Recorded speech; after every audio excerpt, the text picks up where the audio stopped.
Hey and welcome back to Fanfic Reading. Today we are reading The Warmth That Changed It All by Raalm and ToxicExotic. I hope you enjoy. Chapter 8. A Long Day Continues. Weiss Schnee. Weiss was sat at her desk, her head in her hands, with the palms covering her eyes in the hopes that darkness might help temper the raging migraine that was worryingly close to making her vomit. Unfortunately, it was doing very little to help. The afternoon had been miserable.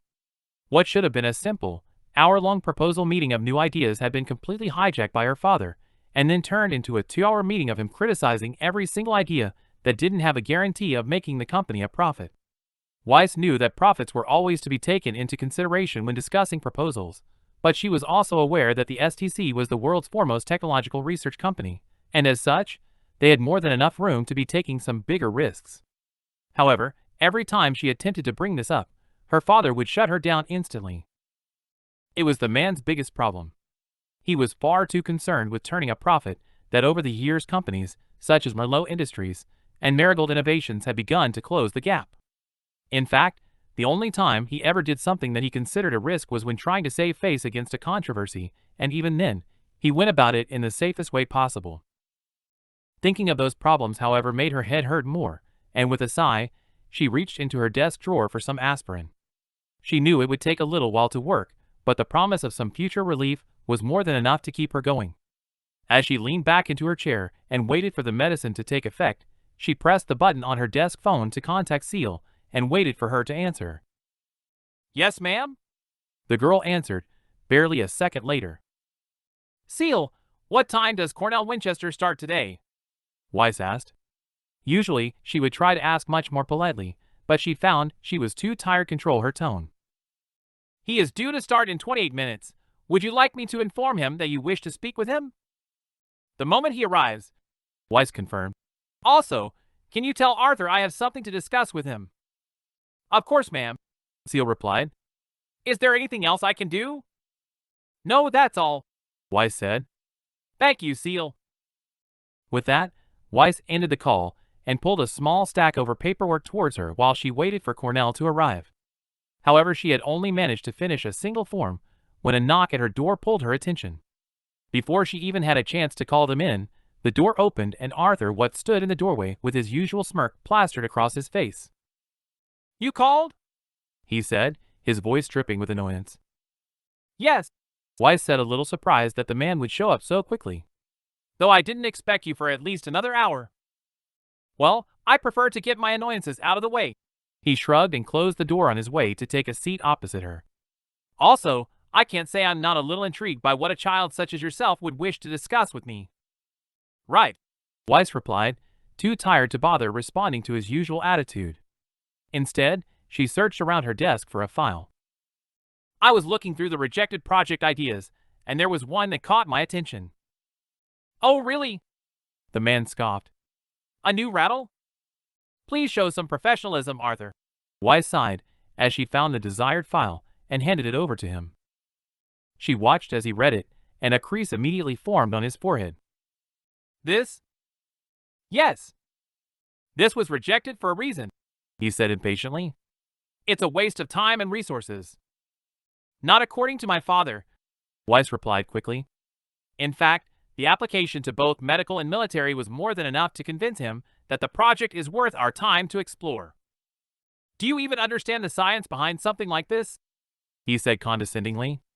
"Tremors caused by nerve damage are not something a mere chip can fix." "No," Weiss admitted.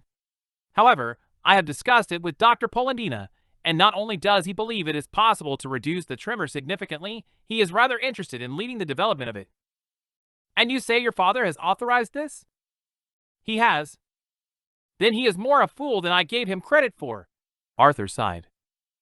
"If you have a problem with it, then I am sure that both you and Dr. Polendina can schedule a meeting and show him your points." Weiss shook her head. "Though you know as well as I that he very rarely changes his mind." She hoped that Arthur wouldn't call her bluff, since she wouldn't be surprised at all if her father chose to go back on his word.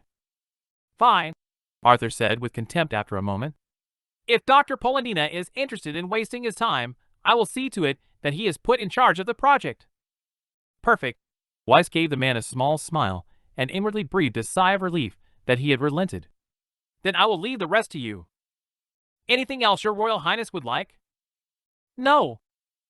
Then I will get back to doing something that is actually productive, he replied, and left the room hurriedly. Weiss rolled her eyes as he left the room. The man was quickly becoming one of those people that she dreaded seeing solely due to the fact that every interaction with him seemed to be a test of her patience. As much as she hated how her father treated her, at least he was upfront about it. However, Weiss had very little time to celebrate her victory over Arthur, as the small clock on her desk showed that Cornell would be arriving soon. Remembering a little detail in the man's file about small objects and their tendency to be turned into projectiles, Weiss began to remove everything from her desk that could potentially pose a threat. She was just finished putting everything away when her scroll began to vibrate. She pulled it from her pocket and smiled at Yang's name written across it. She happily pressed answer and was greeted by the sound of the blonde's voice. "Hey, Weissicle," the girl said in a sing-song voice that brought another smile to her face. "Hope it's not a bad time." "No to the nickname, and no to the bad time," Weiss replied, hoping Yang could hear the amusement in her voice. "Aw man, thought I had found a good one," Yang chuckled. "Anyway, how was your meeting?" "Terrible, but that tends to happen when father decides to throw his weight around," Weiss sighed. "Ah, that's why you seemed a little annoyed about it when you left." "Yeah, sorry," Weiss apologized. "No need to apologize," Yang said simply. "Are you at least taking it easy now?" "I will be soon. I have one more meeting and some paperwork, then I will be heading home." "All right," Yang replied. "Well, if you need to cancel tomorrow to get some rest, just let me know." "Absolutely not," Weiss replied quickly. "Okay, good to know you're eager to see me again." Weiss could imagine a smirk spreading across Yang's face. "Less eager and more willing," Weiss teased back. "You hurt me, Weissicle, but I'll take it," Yang laughed.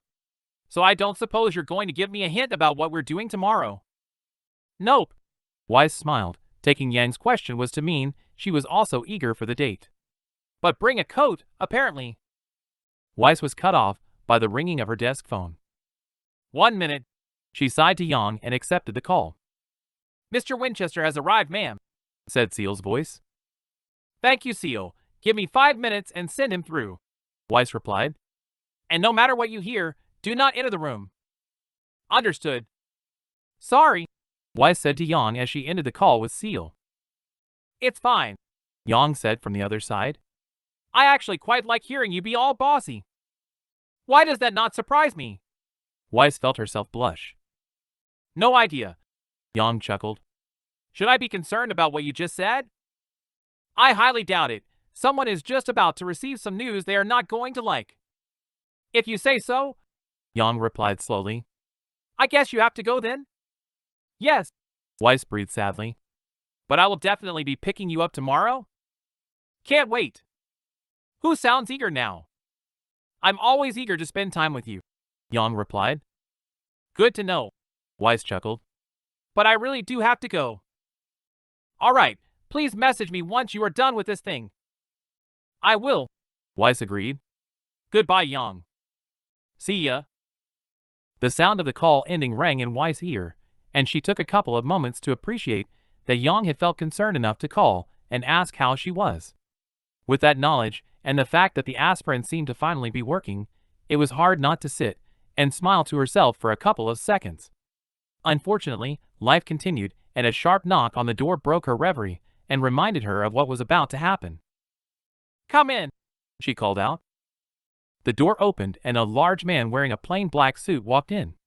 His shockingly ginger hair stood out immensely against the black suit, and his blue eyes were sharp and piercing, almost as if they were judging you with every glance. "Please take a seat." Weiss smiled and pointed to the empty seat on the other side of her desk. The man accepted the chair, but his eyes never left hers. While it did unnerve her a little, she suppressed that emotion and kept a smile on her face. "Why have I been called here, Miss Schnee?" he asked. Though his tone was low, it was clear it was just an act to cover his natural voice. "How long have you worked here, Mr. Winchester?" Weiss replied. Once of the few lessons her father had taught her that she appreciated was to never answer the other person's question first. Doing so showed them that they were able to control the conversation. 12 years, he replied after a couple of seconds. 12 years, Weiss repeated while nodding her head and pulling his file from her desk. And in that time, you have built up quite an impressive file. A smile now stretched across his face as he clearly took her words at face value. Thank you, Miss Schnee. That was not a compliment, Weiss replied shortly. The desire to break out into a grin as she watched the man's smile and bravado fall was almost too much, but she fought it down. Mr. Winchester, are you aware of why my father has asked me to be here? I believe I was told you were here to make sure the department is running efficiently, he answered with a squint. One of the few things I am here to do, but correct for the most part. Weiss nodded. To do that, I have been reviewing both the active projects and the rejected ones, and I couldn't help but notice you have a lot of rejected ones. I have a lot of concepts. It's not unreasonable that many have been rejected, Cornell replied. Many have also been accepted. True, however, the difference between what has been accepted and what has been rejected is rather worrying to me, Weiss countered and pulled a sheet of paper from his file. A cutting-edge alarm system, a new scroll design, and a couple of other minor projects are among the accepted. Cornell gave a short nod of his head. On the rejected side, we have numerous weapons that the STC has never been in the business of making, nor do we have any plans to do so. I simply saw it as an unexplored market. Kingdom defense is a very big motivator for me. It is for most people as well, but these don't seem like defensive ideas. Weiss let her tone drop slightly. In fact, they seem rather excessive considering we are in a time of peace. With all due respect, peace doesn't last, he said gruffly. It never hurts to be ready to defend yourself. That is true. Weiss gave a short nod. However, I like to think peace would last a lot longer without people like you designing weapons like this. People like me? His voice carried clear hints of anger now. Yes, Mr. Winchester, people like you. Weiss glared at him. People with prejudice. What are you talking about? His voice raised a little. You see, along with checking all of the projects, I also check all of the staff, Weiss explained. And to be honest, after reading your file, I have no idea how you are still an employee here. I still don't. You are a smart man, Cornell, so do not take me for a fool, Weiss interrupted. You have more complaints than the rest of the employees in this department put together. Those complaints were just things taken out of context by people who can't take a joke, the man shrugged. I highly doubt that, Weiss replied. But none of that matters anymore because as of this moment, you are no longer an employee at STC. You can't just fire me, Cornell said and leaned forward in his chair. Read my contract. Oh, I have, multiple times, Weiss replied. And I'm afraid with all these complaints, you voided it, and I am legally within my right to let you go without severance. Listen here, girl, he said, as he launched himself to his feet with enough force to send the chair flying out from beneath him. Weiss felt a small amount of fear rush through her at the man's sudden actions, but steeled herself against it. You don't have the authority to fire me. If I walked down the hall and told Dr. What's of this, then I bet you would be pulled out of here by Daddy before I get fired. I think you will find that I do have that authority, but you can try. Given your record and the recent allegations towards the STC, Father has already sided with me that your employment here has run its course, Weiss said flatly. You little bitch, the man said angrily with clenched fists. I would be very careful, Cornell, Weiss said quickly before he could do anything that she had read in his file. While your employment here is no longer an option, there are still many other companies that may accept you, but if you attempt a single thing against me, every second of your life will be spent regretting it. Is that a threat? The man shouted. While she had been expecting it, the fear didn't come. She was used to explosive tempers at home, but this man, before he didn't seem to have the same presence as her father. No, Cornell, Weiss said in a dark tone. It's a warning. I suggest you heed it. The next couple of moments were silent, as he seemed to be mulling over the consequences in his head.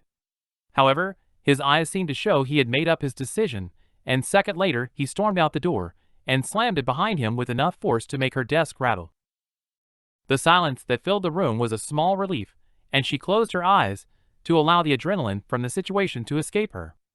Once her heart had settled, she pulled out her scroll and typed out a quick message to Jan letting her know she was okay. As she hit send, a small knock sounded from her door, and it opened to reveal Seal. Everything is fine, Seal, Weiss said, knowing what the girl was going to ask. In fact, you have been working all day, so please take the rest of it off. Are you sure? The girl asked. I can stick around a little longer if you need anything. That won't be necessary. Weiss shook her head. I only have a little paperwork left, then I will be heading home myself. Okay then. Seal nodded. Have a nice night, ma'am. You too. Once Seal had left, Weiss took up the small amount of paperwork she had left. Fortunately, it didn't take too long and Weiss quickly finished. Just as she was about to leave the office, her scroll buzzed and a message from Yang came up on her screen. Awesome. Good to know I don't have to bust any skulls, winky face. Now you can get some rest. XX. With a small smile to herself, Weiss walked out the door with the decision that she would have an early night. Chapter 9. The Two Pools. Yang Xiaolong. Yang! Ruby's voice came from across the living room. You look so PR. Shush! Yang interrupted quickly as she exited her room and rushed towards the bathroom. I'm not done yet. Once inside the bathroom, Yang shut the door and looked at herself in the mirror. She had decided to go with a simple elbow-cut cheapao style top and a pair of dress pants. The top itself was actually rather nice in her opinion. While the majority of it was a shining, yellow gold, a gentle pattern of swirling black stems wove their way through it from the bottom and bloomed into flowers around the two buttons that held the front and back pieces of the top together. The top itself hugged her body rather closely and put a little more emphasis her generous bust while keeping it modest and comfortable. The dress pants were rather plain by comparison. For the most part, they were a pair of standard pants, however they flared out a little at the bottom of the legs. While she had never been a fan of high heels, she had decided to wear a pair of short-heeled, black boots. The most important part, however, was her hair.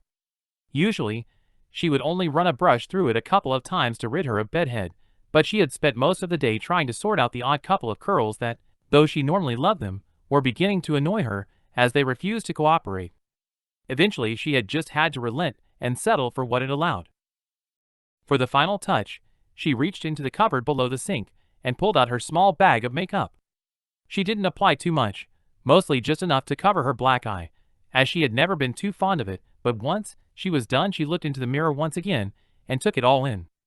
She looked good, at least in her opinion. With everything finally done, she took a deep breath and exited the bathroom to face the judgment of her sister and father. The moment she stepped out of the door, she was met by a pair of gleaming silver eyes. Ruby was still stood in the same place as when Yang had left her room, and the look on her face showed that she was now waiting for permission to give her opinions. After waiting a couple of seconds, she gave a short nod to show she was ready. You look so pretty! Ruby practically shouted and began to rush forward.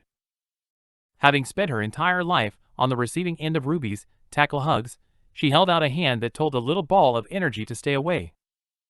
Ruby, if you ruin 3 hours of work, I will hide every box of cookies Dad buys you until I move out. Careful, flower bud, Yang heard her dad say as he stepped into the hallway. She threatened the same thing with my vinyls, and I haven't seen them in months. Yang raised an eyebrow at him as Ruby gave a small giggle. Doesn't she look amazing, Dad? Ty gave her a long look before slowly walking forward and reaching out to adjust the side a little. Seemingly satisfied with his adjustments, he looked her in the eye. You look like an adult for once, he said with a smile. Thanks, Dad. I could teach you sometime, she replied smugly. Maybe then you can get some dates too. He let out a small laugh and gave her a light punch on the arm. I do fine, thank you. Ty shrugged as they made their way to the kitchen. Weiss should be here soon, right? Oh yeah. Yang looked at the wall to see that it was almost 8. 10 minutes. Any idea what time you will be back? No idea. I don't know what Weiss has planned, Yang replied as she poured herself some water and took a sip. Oh yeah, before you go, Ruby wanted to ask you something. She let out a small sigh and gave a brief nod as she washed out the glass. Ruby had had plenty of time throughout the day to ask her, but the girl had a tendency to always forget something. Yang could hardly forget the time that Ruby had forgotten to tell her that her college acceptance letter had arrived, and almost a week had gone by before the girl had remembered. Any idea what it was about? Yang asked her dad. The party, I think. Hoping that it would be enough to jog the girl's memory, she walked into the living room to find Ruby laying on the chair playing her Switch. "Rubes," Yang said as she approached and stole the gaming console from the girl to see she was playing the newest Zelda game. "Dad said you wanted to talk about the party?" "Huh?" Ruby replied as she tried to take the gaming device back. "Oh right, do you think Weiss would want to come?" "I'm not sure, Rubes," Yang said hesitantly. She knew that there were going to be quite a few people there, and while she knew she considered them all friends, there was one person that had a rather big mouth when it came to gossip. "But I guess I can ask." "Awesome." The girl gave a smile and reached out for her game. Yang considered just giving the girl her game back, but she couldn't help the childish impulse that suddenly came over her. Knowing that Ruby refused to fast travel in games, Yang quickly pulled up the map and teleported to the other side of the game world before she handed it back to the girl with a grin. "Yang!" She chuckled to herself as Ruby laid back on the couch with a pout. "So what are you and Dad doing tonight?" she asked as she sat on the arm of the chair and watched her sister run across the desert. "Pizza and a movie," Ruby replied with a small smile. "Dad said he found an old favorite of his on Netflix that I would like, Smokey and the Bandit, I think he called it. About cars, I take it?" Given how many of the film Ruby watched were about cars, Yang considered it a safe guess. "Trucks too," Ruby said with a shrug. "And beer." "Good luck with that." She smiled as she watched Ruby approach Gerudo Town. Yang wasn't the biggest fan of the game, but a whole town of hot Amazonian-esque warrior women was definitely something that caught her attention. Ruby, however, had yet to figure out how to get inside the small piece of fictional heaven and refused to let Yang give her a hint. She normally enjoyed watching the girl stubbornly struggle with her games, but as Ruby tried to climb the town walls, for what she could only assume was the 100th time, the loud ring of the doorbell echoed throughout the house. "I think that's for you," Tai called from the kitchen, his voice slightly muffled by the walls. Before he had even finished his sentence, Yang had already leapt to her feet and entered the hallway. Before she reached out to open the door, she took one last look in the small mirror next to the door. Knowing that she looked good, she took a deep breath and pulled the door open. Cold air quickly wormed its way through the doorway and would have forced a shiver from her if she wasn't so taken aback by the sight that greeted her. The bright light of the house that flooded through the open door made Weiss stand out against the darkness like an angel. She wore a long blue dress that started dark around her shoulders and gradually faded into a pale blue hem that stopped at her ankles where a long slit ran up the side of her left leg. Specks of glitter were sparsely placed on the material and made Yang feel as if she was staring into a starry evening sky. She wore a matte blue shrug over her shoulders that was fastened by what looked to be a sapphire brooch, and matching heels covered the girl's feet. Her hair was in the same slightly off-center, knee-length ponytail, but the dress somehow made it seem longer. "Hi," Yang breathed as she took Weiss in, all confidence in how she looked shattered by the appearance of the girl before her. "Good evening," Weiss smiled back gently. In the couple of seconds that Yang stared at Weiss' smile, she slowly felt her ability to talk return. "Weiss, you look amazing," Yang said, and let out a nervous chuckle. "I kinda feel underdressed now." "Nonsense," Weiss quickly shook her head. "You look wonderful, Yang." "Heh, thanks," Yang replied and scratched her head from nerves. "So I guess we should get going then?" "Yes, we should," Weiss smiled. She waited for Weiss to lead the way, but after a couple of seconds the girl simply raised an eyebrow. "Are you not bringing a coat?" "Shit," Yang thought to herself. She knew she had forgotten something. "Yes," Yang said, and hurriedly looked around at the coat she had hanging by the door, only to see that none of them would match. "Do you want it to come in out of the cold while I get one?" She watched Weiss give a small nod and step over the threshold before turning and making her way through the living room into the kitchen. As she did, Yang caught the smile on Ruby's face. However, she knew she didn't have time warned her of anything. She reached the kitchen where her dad was rolling out some dough and cleared her throat. "Hey Dad," Yang said in a pleading voice. "Where's my favorite jacket?" "Check Ruby's room. She took everything in there to fold yesterday." "Damn it." Once again, Ruby's forgetfulness was beginning to affect her, so with a sigh she turned back from the kitchen and made her way towards her sister's room, making sure to give the girl a small nudge with her foot as she was almost hanging off the edge of the chair trying to peek into the hallway at Weiss. "Stop it," she whispered as she passed. A couple of minutes later, Yang had found her favorite tan jacket. She had found it in a store last year and fell in love with it immediately. While for the most part an ordinary tan jacket, it also had 2 long pieces of fabric that could be attached to the hem at the back, each piece reaching down to her ankles. After leaving the junk pile Ruby called a bedroom, Yang attached the 2 pieces of fabric and pulled it over herself as she greeted Weiss in the hallway. "Sorry, now I'm ready." Yang smiled as she adjusted her belt. While she was looking for her jacket, she had also found her small black and gold sash that looked good placed under and over her belt. "Nice jacket." Weiss grinned and made her way towards the slightly ajar door. "Thank you." As Weiss stepped outside, Yang turned back to call goodbye before following the girl outside. Cold air tried its best to assault her, but despite its appearance, the jacket was actually rather warm. "So?" Yang grinned while following Weiss towards a car emblazoned with the same snowflake pattern that she had seen on quite a few of the girls' clothes.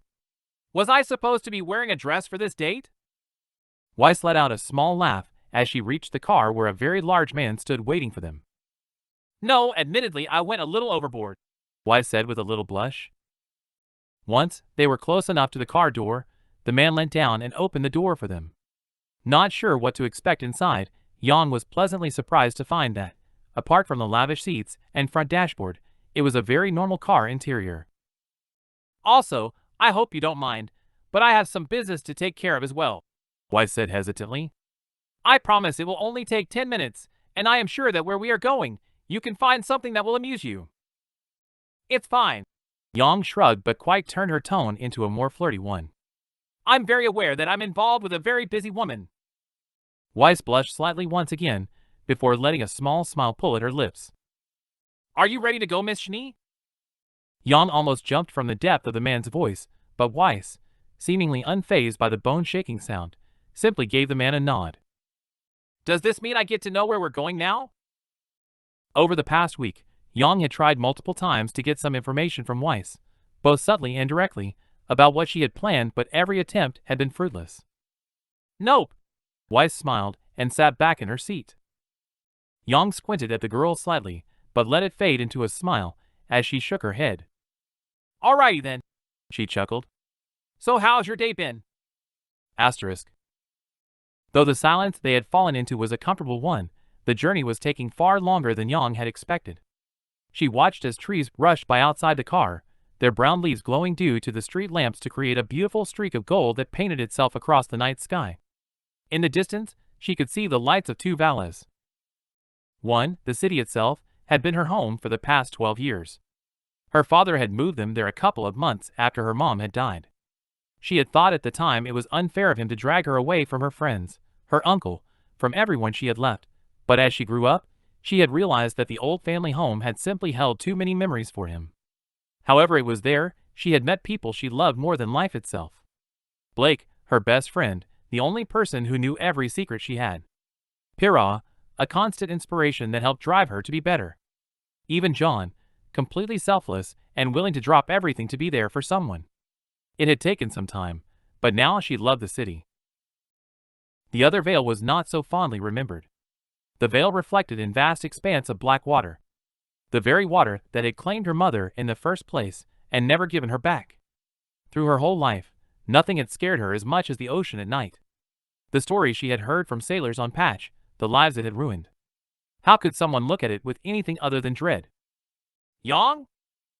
Yang's sound of her name caused her to jump slightly, and as she turned around, she saw that Weiss was looking at her, concern written across her face. "Are you okay?" the girl asked gently. "Yeah, sorry," Yang answered as she shook head. "Just zoned out for a moment." "You looked unhappy?" Weiss replied cautiously. "I'm with you. How could I be unhappy?" Yang said with a forced smile.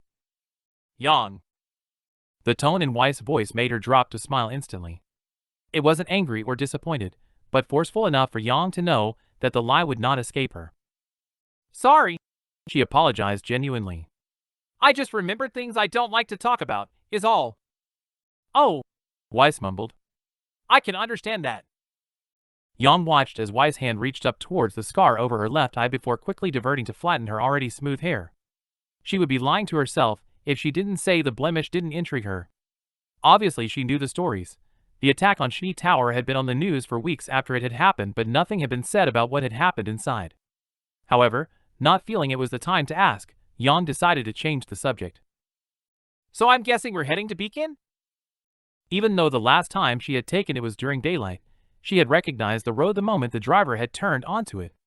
Beacon Academy had been second in her list of colleges, the first being Mistral's Haven Academy, but she knew she would never be able to afford either and had to settle for something more affordable. Sort of. Weiss' face broke into a smile as the car passed beneath a large ornate gate. Have you been to the grounds before? Once, Yang replied as she looked out over the grass at the towering structure before her. My father knows one of the teachers here, and she showed me around last year. Well, I am pretty sure she wouldn't have shown you what I am going to, Weiss said, her face uncharacteristically smug. Oh, really? Yang replied teasingly with a raised eyebrow. You sound rather certain. Of this I am. Weiss chuckled as the car came to a halt in front of a rather large, gray stone building. Yang's mouth dropped open the moment she saw it. Two large stone statues, one male and one female, stood to either side of its entrance. The male had hair that fell just below his shoulders, and was carved to look windswept. His chest, arms, and legs were clad in armor, and a cape hung from his back. His hands were crossed on a staff with pale green glass as its head. The woman, however, wore a beautiful, flowing gown. Every detail of both her face as clothes were intricately designed with not a single flaw. The woman's long hair that spilled down her back with a few strands hanging over her shoulder. A glass jewel, similar to her husband's staff, hung around her neck, her hands clutching it as if it were the most precious thing in the world to her. Yang knew exactly where she was. How could she not? The art museums attached to each of the 4 major colleges housed the rarest art pieces in the world. They were where every artist wished their pieces may end up one day. Admission, however, was very exclusive. Only the rich could afford to go beyond the main hall to see the truly magnificent pieces. The only other way to was to either attend Beacon's prestigious art program, or win a small art competition the school held every year. She had entered once, but hadn't even scratched the top 10. Are you coming? In her daze, Yang had not noticed that Weiss had already left the car and was waiting for her with a very smug smile. We're going in there? Yang asked, a small part of her not believing that she could be so lucky. Well, that is what I had planned, Weiss smirked. But we could always just tour the grounds. No. Yang had not meant to seem so eager, but the prospect of finally seeing what hid behind those doors had succeeded in exciting her. I mean, Yang coughed to clear the excitement from her voice. No point letting all your plans go to waste. As Yang climbed out of the car, she saw Weiss grin to herself, though by the time she had straightened up it was gone, replaced by a raised eyebrow. Agreed. Not wasting a single second, Weiss motioned forward and Yang eagerly followed. As she passed the statues, she took a closer look at their faces. The man's was hard, but even in the stone his eyes portrayed a gentle kindness. The woman's face, however, was very gentle, her eyes filled with joy as she looked down on the clutched gem. As she got closer, Yang saw a ring on her finger and realized that it wasn't the gem that the woman was looking at so fondly, it was the ring itself. Weiss reached up and pressed the button of a small intercom as they reached the large, ornate, wooden doors. It only took a couple of seconds before a voice echoed out of it. I am afraid the museum is closed. This is Weiss Schnee. Mrs. Peach is expecting me. A loud rumbling sound came from the intercom, almost as if the person on the other end had fallen out of their chair. Forgive me, Miss Schnee. The voice stuttered, a loud scraping a clear indicator that he was picking up something heavy. Yang guessed it was most likely his chair. I will be there right away. Yang couldn't help but be impressed. She knew the Schnee name was considered a powerful one in many circles, but to hear someone actually fall over at potentially insulting her was something else. Weiss, however, showed no indication of even having noticed. But before Yang could say anything to the girl, the loud grinding of a wooden latch being pulled back sounded from the door. My apologies, Mrs. Schnee, said a small man that came into view as the door opened. He wore a security outfit, but looked a little too old to actually defend anything. Not needed. Weiss smiled kindly at the man. You were simply doing your job. I would, however, like to leave this chilling wind. Oh, yes. Of course. The man moved aside, and the two of them quickly walked past him into a large white room. While it wasn't warm in the slightest, at least it was free from the blowing cold winds of outside. She looked around at the room and saw that it was incredibly sparse.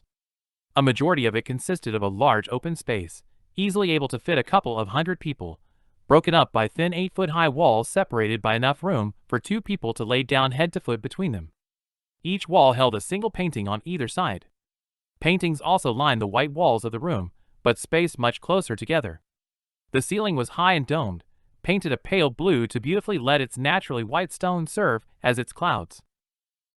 While she longed to immediately run over and check the painting on display, she knew that it was only because of Weiss that she had got this far, and to run off alone meant a high likelihood of being kicked out. "Mrs. Peach will be down momentarily," said the elderly man, slowly tilting back and forth. "Thank you." Weiss smiled at the man once again. "Would you mind if me and my friend take a little walk around while we wait?" While it was posed as a question, it was clear to both the man and Yang that it was only posed as such out of courtesy.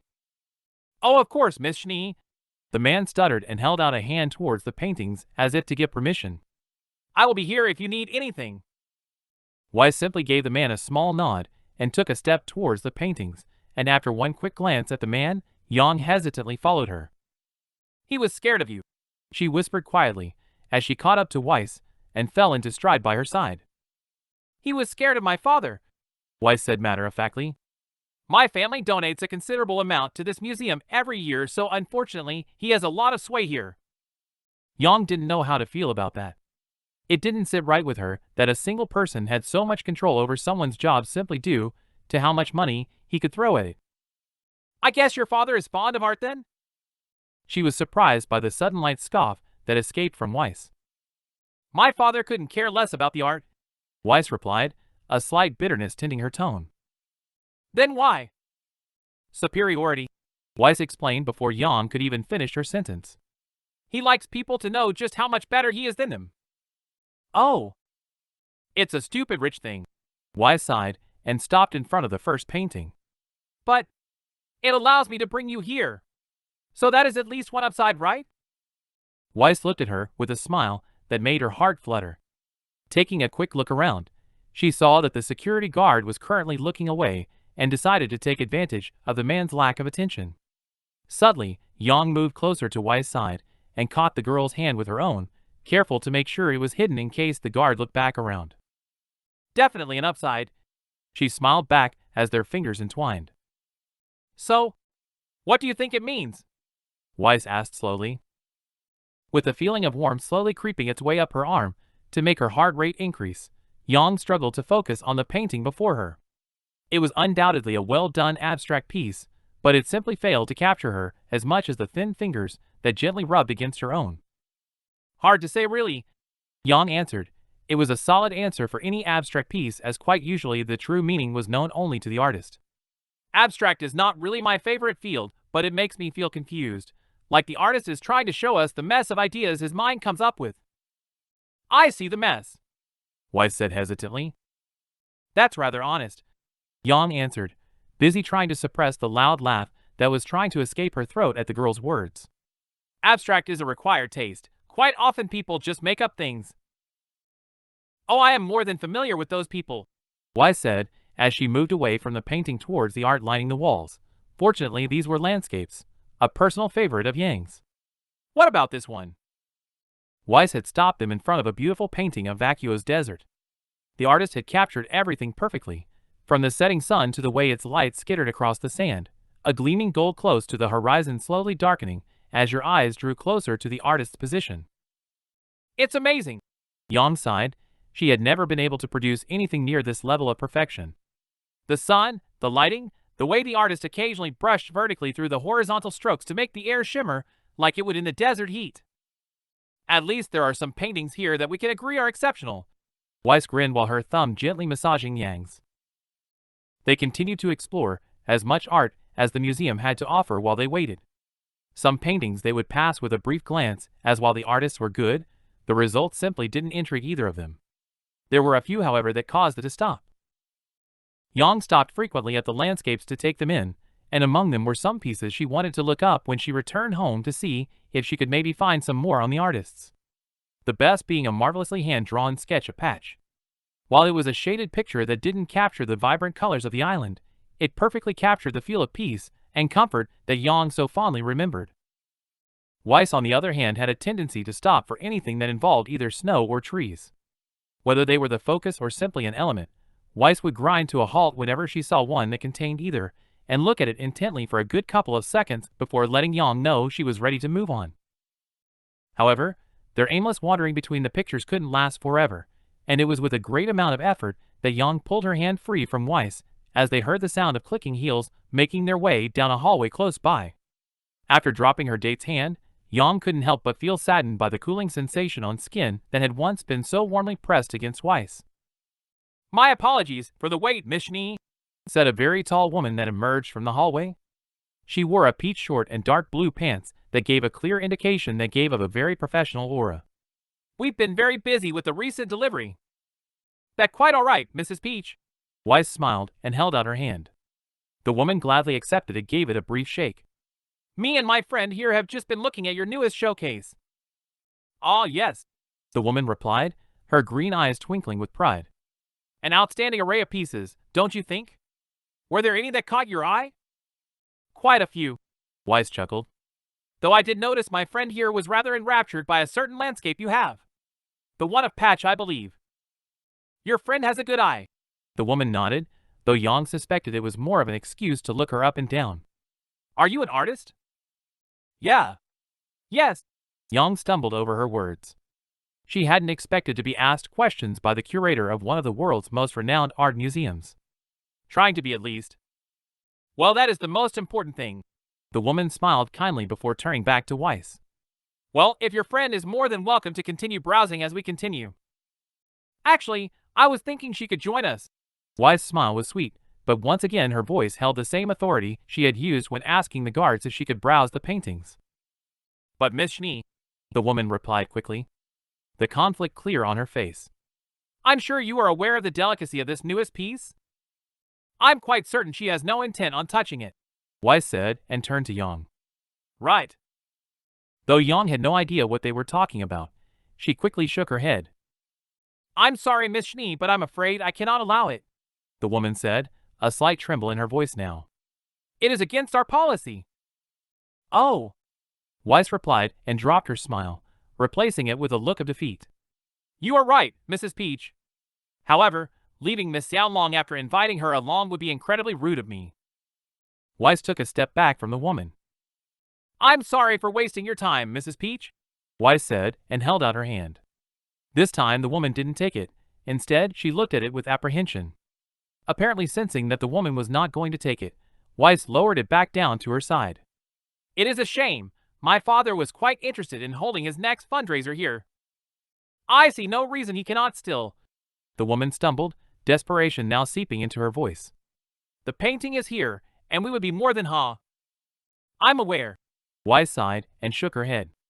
"But I am afraid my father refuses to hold it anywhere that hasn't been viewed first." With that final statement, Weiss turned and addressed Yang. "We should probably not take up any more of Mrs. P." "Wait."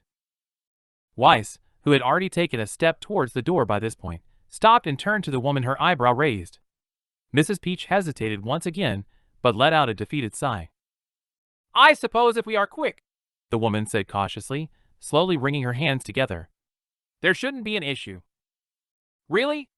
Weiss said, her previous smile etching its way back across her face. "That is great news." "Yes, yes."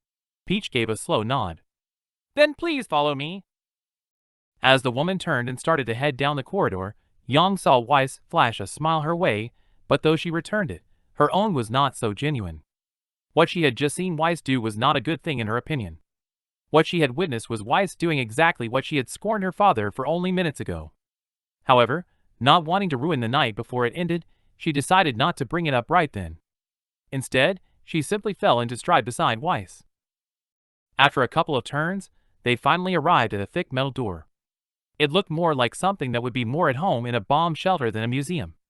It was, however, etched with a gentle pattern of fan leaves that made it not seem so out of place. Yang watched as Mrs. Peach made quite the ordeal of opening the door. Not only did she swipe her key card, but she also knelt down for a retina scan and pressed her thumb against the panel. Yang couldn't help but feel excited by the prospect of seeing something that required that level of security. A loud click sounded in the empty hallway, and seconds later the door smoothly slid aside to reveal another smaller room. It was far smaller than Yang expected, not even suitable for any more than 20 people. The walls themselves were the same white as most of the museum, but what looked to be occasional bricks painted gold were scattered across the white. These bricks came closer together until they reached the wall opposite the doorway, where they form into a golden road that lead to an emerald green square. As they took a step closer, Yang saw that it was actually a large metal plate with a line that ran straight through its center. The border, however, was encrusted with what Yang could only assume were real emeralds that sparkled in the soft light. Before Yang could even take a closer look, Mrs. Peach had stepped forward and once again performed the same security checks on a small panel below the emerald border. The same click sounded through the room as the door behind them locked. However, this time it was accompanied by a small whirring behind the metal plate. A couple of seconds later, the metal plate split apart and revealed a black space that was quickly filled by a painting that slid gently into place. It took a second for the realization of what she was looking at to hit her, but the moment it did, a loud gasp escaped her as her hand immediately shot out to grab Weiss's forearm. Weiss didn't pull away, and while Yang knew that a huge grin was plastered across the girl's face, she couldn't tear her eyes away from the painting before her. One side made her feel sick. A long barren landscape all the way to the horizontal, with the only signs that life had ever been there being the odd patches of dead grass, wilted and gray as ash. Large spikes of rock jutted from the ground to pierce to the blood-red sky, and in the center of it all, a pool of black liquid. Even in the painting, she could tell it was not water. Its contents thicker, even than blood, but even more horrifying were the monsters that crawled from its depth. Twisted beings pulled straight from the minds of the insane, their glowing red eyes sent a chill down her spine as she stared into them. Not able to look at them anymore, she turned her attention to the other side of the painting. That one could not be more different. The land was filled with vibrant gold grass. Gentle cliffs graced the horizon to close it off from the world, and in the center was another pool, its waters a clearer blue than Yang had ever seen in real life, littered with golden leaves that had fallen from a magnificent tree that grew from its waters. A small ringed fountain circled the base of the tree, water gently spilling over its sides, and around the pool itself were people, most kneeling but some reaching into the water. The most interesting thing, however, was that each side only showed part of its image. It was clear that the image portraying the golden lands had been painted over its dark and grotesque sibling, but even still, the image of the blackened pool and hideous monsters comprised 2/3 of the painting's space. "TT this," Yang stuttered uncontrollably. Though it took an immense amount of effort, she tore her eyes away from the painting to look into Weiss's eye before breathing her next words. "This is Oppens." "I know," the girl replied with a smile that reached from ear to ear. "I assume you like it then?" "Like it?" Yang said indignantly. "I love it. Weiss, this is the most sought-after piece in the world." "I know," Weiss repeated with a small chuckle. A small cough came from the corner of the room and interrupted them. In her awe, Yang had completely forgotten that they were not alone. "Since you seem so excited, I assume you know its history?" Mrs. Peach asked as Yang met her eye. The look in her eye left no doubt that this was a question to test her, so Yang took a second to compose herself before answering. Yang began hesitantly, not wanting to get a detail wrong. "He painted the first during the Great War. He believed it was the darkest years humanity had ever lived through, so he painted his own representation on it. But just as he was done, the war ended, and he decided he wanted to use it as an example of every positive step humanity took from then." Yang paused briefly to look at Weiss, only to see that she was listening to every word she said. "So he decided to paint over it," Yang continued, now with renewed confidence. "Every time he saw that humanity was doing something that made the world a better and more just place, he would paint over a small section with a new vision. One of hope and unity where everyone lived in peace. But he died before he could finish." "That's rather depressing." Weiss frowned, her eyes now on the painting. "How so?" "It almost feels like he was passing judgment on us," Weiss explained. Once again, Yang had to suppress a slight chuckle at Weiss' words. "Well, that certainly shows your outlook." Yang smiled, her own words receiving a raised eyebrow from her date. "I mean, the painting is kind of like that glass half full thing. Some people can see it as Ojpin's indictment of society not living up to his standards, but others can see it as his hope for things to be better. Neither is wrong, it's just how you look at it. Yang watched as Weiss turned her head back to the painting to study it some more, as if trying to find the other meaning Yang had just mentioned.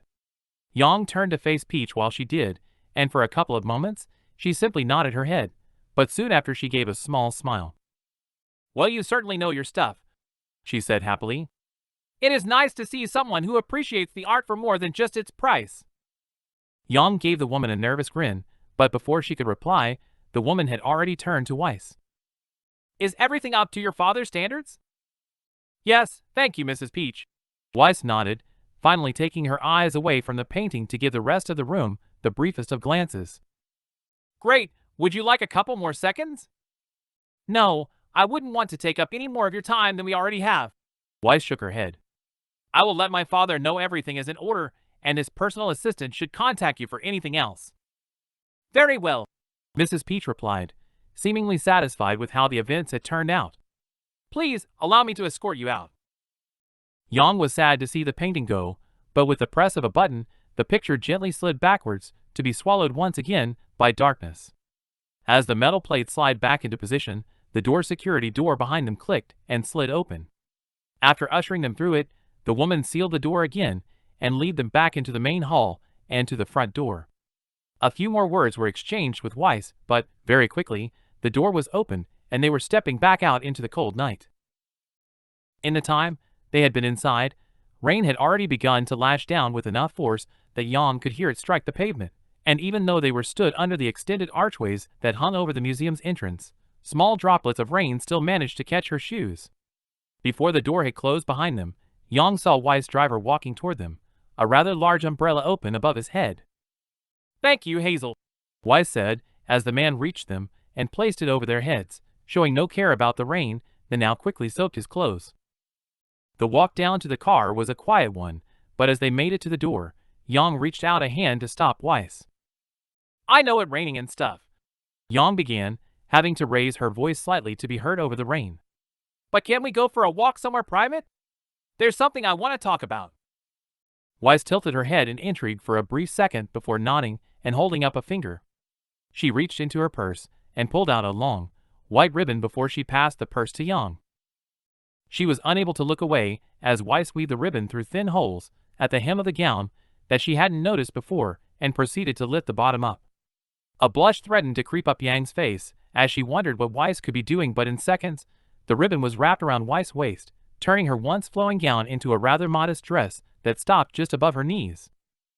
"I think I need your dressmaker's number," Yang joked as Weiss straightened back up and flashed her a smile. "If you have a couple of thousand lien to spare, she may accept your call," Weiss replied with a small smile. "Wow!" Yang exclaimed, refusing to believe an ordinary dress could cost that much. "I think I will stick to smaller shops." Weiss let out a chuckle and gave a short nod of her head indicating that she was ready to go. Not wanting to make Hazel stand in the rain any longer, Yang held out her hand for the umbrella, and he handed it over without a word, before walking back over and getting into the car. "Follow me," Weiss smiled as she took a step forward. "I know somewhere we can go." Yang followed as instructed, interested to see where Weiss was leading her, and it wasn't long until she saw exactly where that was. That had only been walking for just over a minute, when a large stone ball came into view, and Weiss began to head straight towards it. It was only when they were almost upon it that she realized it wasn't exactly a ball. While it did have a large stone shell, one part was completely open, and a quick peek inside revealed some covered seats angled along the shell, and a small table in the center. Even with everything inside, there was more than enough room for 4 people to sit comfortably, but unfortunately, the hole, which they were supposed to climb through, was facing the wind. "I don't think we're going to be very warm in there, Weiss," Yang said, quite skeptical as she watched the girl step inside and offer her hand to her. "Just trust me," she replied happily. With only a slight roll of her eyes, Yang closed the umbrella and accepted the hand. Now inside with the trapped cold air, Yang had to suppress a shiver as she watched Weiss pull a badge from her purse and press it against the center of the table. A loud whirring sound emerged around them, and suddenly, the stone wall of the pavilion began to rotate. Yang counted 10 seconds until the grinding finally stopped, and once it had, The entrance they had come through was now on the complete opposite side. She was about to speak up, but a soft orange glow emanated from the floor, and Yang looked down to see small lights below her, each one giving of a gentle warmth that quickly began to fill the inside of the sphere. "What was that?" Yang asked, confused by the events that had just taken place. Weiss let out a small laugh and began to remove the covers from the seat and set them aside. "This is a student study ball," Weiss said, only adding to Yang's confusion. Apparently, Weiss saw this because she let out another chuckle before continuing. "A couple of years ago, some engineering students were told to design something, and they made these for people who hate being stuck inside on a rainy day." With all the cover removed, Weiss took a seat on what Yang now saw was actually a bench. "If a student scans their badge, a sensor on top reads which way the wind is coming from, and the mechanical platform this is placed on moves the sphere to block it. They also added some heating panels below to warm the place up." "Wow," Yang hummed as she sat down next to Weiss. "Remind me not to underestimate smart kids with a lot of money. Our headmaster liked the idea so much that he had 3 more constructed on campus." Weiss nodded, but the smile on her face was no longer quite as apparent as it was seconds ago. "Anyway, you said you wanted to talk about something?" "Yeah," Yang breathed out. She was nervous for what she was about to say. "I had a lot of fun tonight." "Me too," Weiss replied quickly, but she apparently saw the look on her face and stopped. The art, that painting," Yang said. "Every part of those was perfect." "But?" There was an almost imperceptible tremble to Weiss's voice, but Yang caught it nonetheless. "But," Yang paused and looked straight at Weiss. There was worry in the girl's eyes. "I saw what you did to Peach in there." Weiss' eyebrows crinkled in confusion. "The way you exploited her fear of your father," Yang said firmly.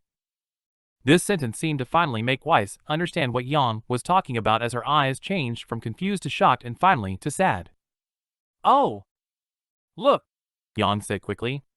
"I know it probably wasn't intentional, and that it's just something you did because that's how your father raised you, but that doesn't mean it wasn't wrong." Yang took a pause. She hated having to do this. In fact, every part of her was screaming at her not to, for fear of Weiss walking away from her. But Yang just wasn't the type of person who could just let things like that happen around her without saying something. "I'm sorry," Weiss whispered. Her head hung low to hide her eyes. Worried about what Weiss was thinking, Yang reached out and took the girl's hand. "I'm not mad," Yang said gently and gave the girl's hand a squeeze. "Just please try not to do it again. I don't want to look back on any of our future dates and remember you acting as someone you're not. And especially not as someone you hate." "Future dates?" Weiss said slowly as she looked up. There were no tears in her eyes, but Yang could easily make out the remorse in them. "Do you really think I'm gonna ditch you for one bad thing on an otherwise amazing date?" Yang gave the girl the softest smile she could. "Maybe," Weiss shrugged. "Well, sorry to disappoint, but I don't scare that easily," Yang said, and bumped her shoulder lightly against Weiss in an attempt to cheer her up. Thankfully, she saw the beginnings of a smile tugging at her lips. "Just please promise me it won't happen again." "I promise." Weiss nodded and finally allowed her fingers to weave themselves between Yang's. "But you were right. It was something my father would have done. I will apologize to Mrs. Peach on Monday." "Thank you," Yang replied and moved a little closer to Weiss. Slowly, Yang raised the arm that was holding Weiss' hand and, without letting go, put it around the girl's shoulder. Apparently sensing what Yang was trying to do, Weiss leant forward and allowed Yang to bring her arm to a rest at the girl's hip, their hands still locked together. When it was in position, Yang applied a little pressure, not much but just enough to let Weiss know she could get closer if she wanted to. Apparently she did, as the girl quickly closed the rest of the distance and laid her head on Yang's shoulder. "Thank you," Weiss mumbled after a short, comfortable silence. "For what?" It was Yang's turn to be confused now. "For not running away when I told you yesterday that we would have to be a secret," Weiss replied quietly. "For not leaving tonight when I screwed up." "You don't have to thank me for that." Yang smiled and leaned her head against the top of Weiss. "And you're too hard on yourself. Everyone screws up, Weiss." "But I seem to do it more than most," Weiss replied. Her voice didn't sound sad, but pensive. "Not so long ago, I was horrible. I was your typical rich girl. I was spoiled, and entitled, and I had no care for anyone except what they could do for me. Yang didn't say anything, not wanting to interrupt the girl. Then, 2 years ago, Yang heard Weiss' words catch in her throat. I almost died. Weiss was shaking now, and Yang knew it wasn't from the cold, but she tightened her grip on the girl anyway. And when Weiss paused. When it happened, I saw who I was, and I hated myself. Sniffles accompanied her shaking now. So after, I tried to change. I wanted to change. To make myself better, and to be more considerate towards others, but I keep falling into old habits. It was only then that Yang began to feel the wetness that had started to soak into her shoulder, and even though she didn't want to see the sight that awaited her, she gently put her hand on Weiss' chin and lifted the girl's face up to look her in the eyes. You are not a bad person, Weiss, Yang said certainly, as she looked at the tears that gently made their way down Weiss' face. Boo. But nothing, Yang said in a firmer voice. Everything you just said is in the past, but it's only been 2 years. Things like this take time. Trust me, I speak from experience, but you are trying, and that's what is important. You will screw up from time to time, but you can't beat yourself up every time you do. Just acknowledge it, and do your best to make sure it doesn't happen again. But what if I'm just broken? What if I can't be anything but what my father wants me to be? I know broken people, Weiss, Yang said, having to push down the memories of a certain redhead that had made her life hell for a while. You are not one of them.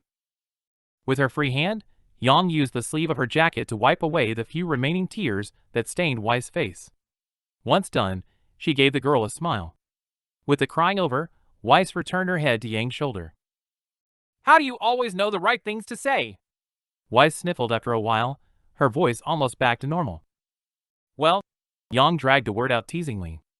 I don't know if you realize, but I'm pretty mature for my age. After seeing her cry only a couple of minutes ago, the sound and feel of Weiss gently laughing against her shoulder filled her stomach with butterflies. Pretty good at jokes too, Weiss chuckled and lifted her head of Yang's shoulder. But thank you for listening, Yang. No sweat. She smiled and turned to look at Weiss. I'm always here, remember? Yang could have sworn she was further away when she had started talking.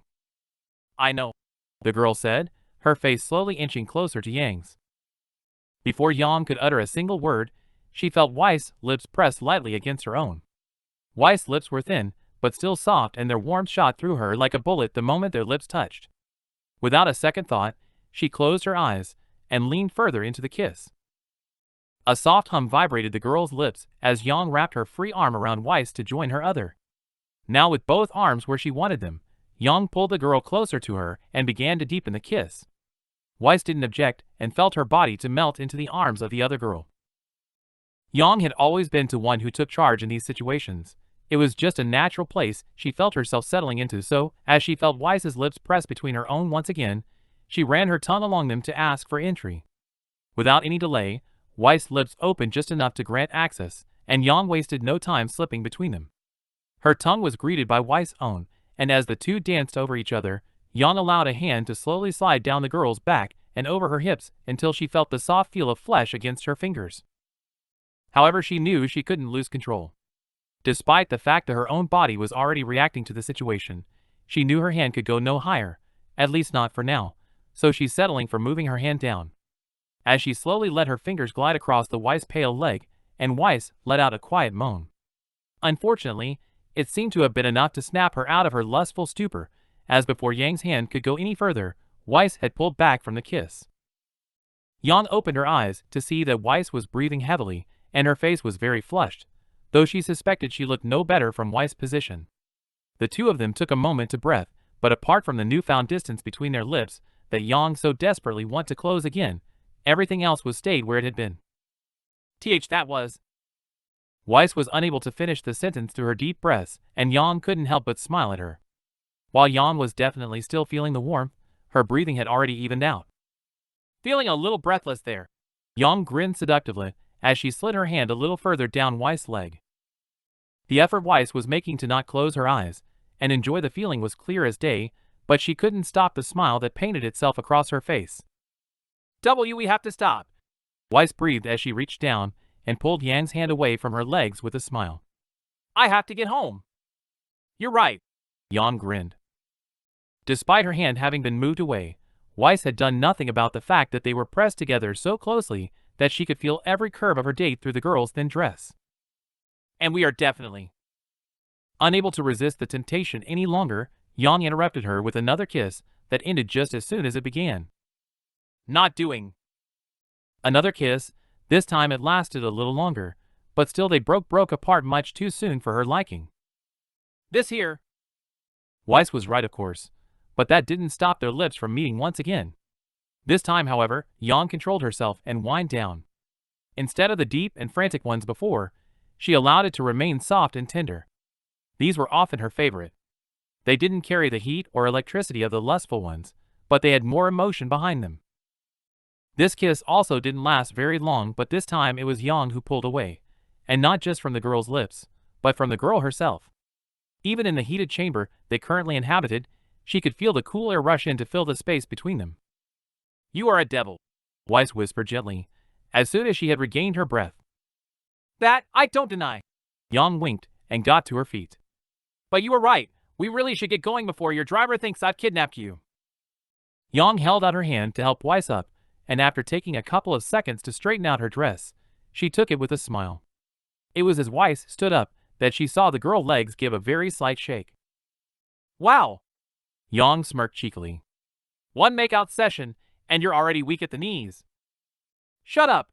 Weiss smiled and rolled her eyes before swiping her card back across the table.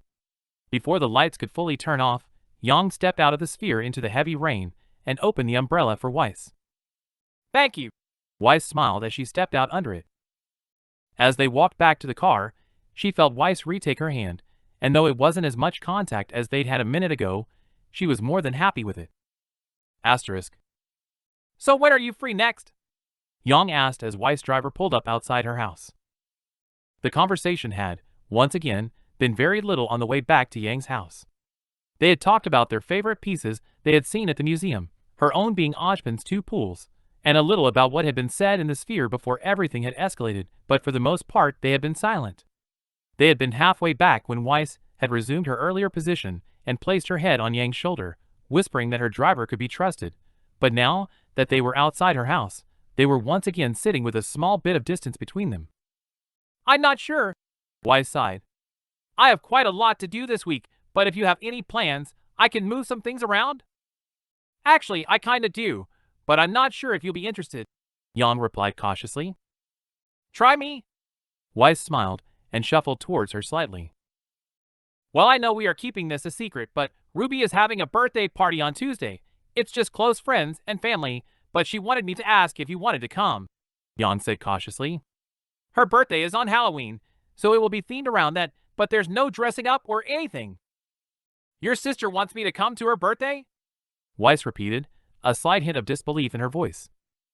You don't have to, but yeah. Yang nodded. I think she really wants to meet you. Then I will be delighted to attend. Weiss smiled gently. Are you sure? Yang asked once again, wanting to make sure that Weiss knew she wasn't obligated to anything. You really don't have to come. Weiss let out a small amused sigh and shuffled forward a little more. Yang, do you want me there?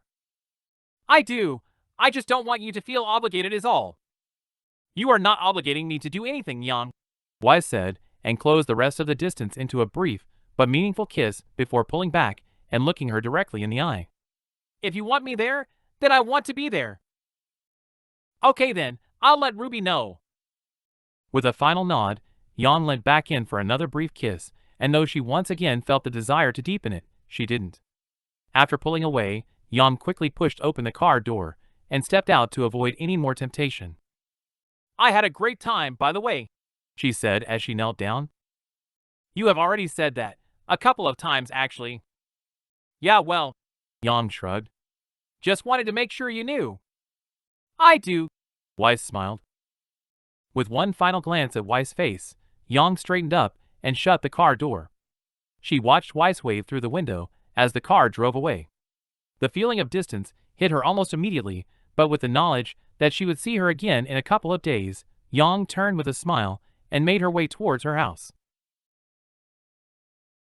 And that's all for today. Thanks for coming by and hanging out. I hope to see you next time.